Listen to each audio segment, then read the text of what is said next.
Petit résumé de ce qui attend les Français dans les écoles.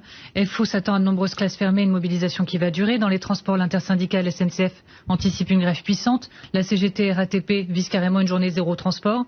Est-ce que ce sera la chienlit, pour reprendre un mot célèbre, mais surtout est-ce que vous l'assumerez jusqu'au bout?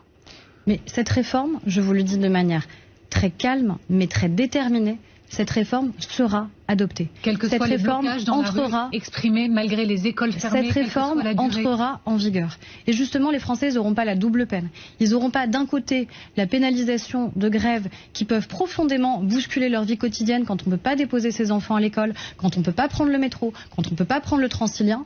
Mais de l'autre côté, ils n'auront pas la double peine d'avoir des parlementaires qui n'ont pas le courage d'assumer cette réforme. Nous aurons le courage de l'assumer et d'aller au bout.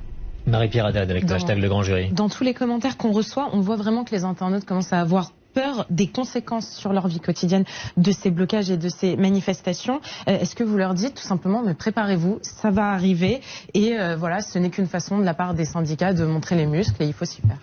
Il y a un droit de grève qui existe dans notre pays. On n'est pas là pour, encore une fois, empêcher ce droit de grève.